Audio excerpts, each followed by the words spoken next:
మొదటిసారి ఆ మనిషికి ప్రేమ కలిగినప్పుడు అతను ఒక అందమైన అమ్మాయితో సంబంధం పెట్టుకున్నాడు. ఆమె చాలా మంచిదని అతను అనుకున్నాడు. కాని కేవలం 6 నెలలకే ఆమె ఒక బిడ్డకు జన్మనిచ్చింది. అతను అమాయకుడు, బాధ్యత తీసుకోవాలని నిర్ణయించుకుని ఇద్దరూ పెళ్లి చేసుకున్నారు. కాని పెళ్లి తరువాత అతనికి తన భార్య స్వభావం పూర్తిగా భిన్నమని తెలిసింది. బిడ్డ పుట్టిన తరువాత కొంతకాలం గడవగానే ఆమె పిల్లాడి మొత్తం బాధ్యతను భర్తపై వదిలేసి తన ఇష్టానుసారం తిరగడం మొదలుపెట్టింది. ఒకరోజు అతను తన భార్య అసలు స్వరూపాన్ని చూసేశాడు. ఇంటికి తిరిగి వచ్చిన తరువాత కోపంతో ఆమెను ప్రశ్నించాడు. ఈసారి భార్య కూడా ఏమీ దాచకుండా అన్నీ నిజంగానే చెప్పేసింది.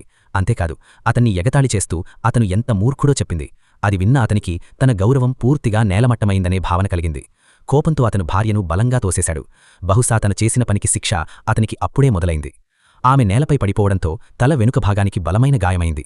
అప్పుడే అతనికి పై అంతస్తులో బిడ్డకు స్నానం చేయించడానికి నీటిని వదిలి దాన్ని ఆపడం మరిచిపోయిన విషయం గుర్తొచ్చింది. భయంతో పైకి పరిగెత్తు వెళ్లాడు. కాని అప్పటికే చాలా ఆలస్యమైపోయింది. చిన్నారి బాత్టబ్లో మునిగి ప్రాణాలు కోల్పోయింది. చివరికి ఆ మనిషిపై ఉద్దేశ్యపూర్వక హత్య ఆరోపణలు మోపబడి అతనికి జైలు శిక్ష పడింది. చాలా సంవత్సరాల తరువాత అపెండిక్స్ చికిత్స కోసం ఆసుపత్రికి వెళ్లినప్పుడు ఆపరేషన్ సమయంలో అవకాశం చూసుకొని అక్కడి నుంచి పారిపోయాడు. బయటకు వచ్చిన తరువాత ఒక సూపర్ మార్కెట్లో ఒక చిన్నారిని బందీగా తీసుకున్నాడు. అయితే ఆ బాలుడి తల్లి ఒంటరిగానే తన కుమారుణ్ణి పెంచుకుంటోంది. దీంతో అతను ఆ మహిళ ఇంటికి వెళ్లాలని నిర్ణయించుకున్నాడు. ఆ మహిళ లోలోపల చాలా భయపడుతూ అతని అసలు ఉద్దేశ్యం ఏమిటో అర్థం చేసుకోలేకపోయింది. కాని తన కుమారుడి భద్రత కోసం ఎలాంటి ప్రమాదం తీసుకోలేకపోయింది. ఆ సమయంలో ఎదురుగా పోలీస్ వాహనం వెళ్లినా ఆమె ఎలాంటి సంకేతం ఇవ్వలేదు. చివరికి బలవంతంగా అతన్ని ఇంటికి తీసుకెళ్ళింది. అయితే మంచి విషయం ఏమిటంటే ఆ మనిషికి వారికి హాని చేసే ఉద్దేశ్యం అసలు లేదు. అందుకే బయట కనిపిస్తున్నంత భయంకరమైన వ్యక్తి అతను కాదని తేలింది. అతను తల్లి కుమారుడిని భయపడద్దని చెప్పి చీకటి పడిన తరువాత తానే వెళ్లిపోతానని చెప్పాడు. ఆ తల్లి కుమారుడికి అతను వార్తల్లో చెప్పినంత ప్రమాదకరుడు కాదని అనిపించింది. అందుకే వారు మౌనంగా అతనిపై నమ్మకం పెట్టుకున్నారు. కాని ఒక పరారీలో ఉన్న నేరస్తుడిని దాచిపెట్టడం పెద్ద నేరం కాబట్టి వారిని ఇబ్బందుల్లో పడనివ్వకుండా తానే ఏదో పరిష్కారం చూసుకోవాలని అతను నిర్ణయించుకున్నాడు.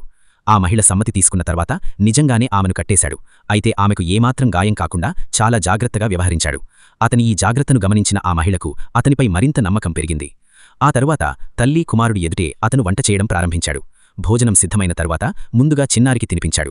తరువాత ఒక ప్లేట్ తీసుకుని ఆ మహిళ దగ్గరకు వెళ్లాడు.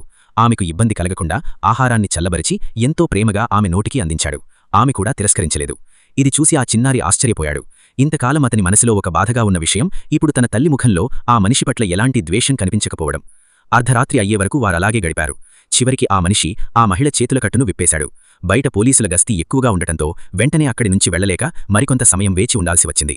ఆ రాత్రి అతను లివింగ్ రూంలోని సోఫాపైనే నిద్రపోయాడు. మరుసటి రోజు ఉదయం అతను త్వరగా లేచి తల్లి కుమారుడి కోసం రుచికరమైన అల్లారపహారం తయారుచేశాడు. మాట్లాడుకుంటూ ఉండగా ఇంత మంచి మహిళను వదిలేయడం తన జీవితంలో చేసిన పెద్ద తప్పు అని అతనికి అనిపించింది.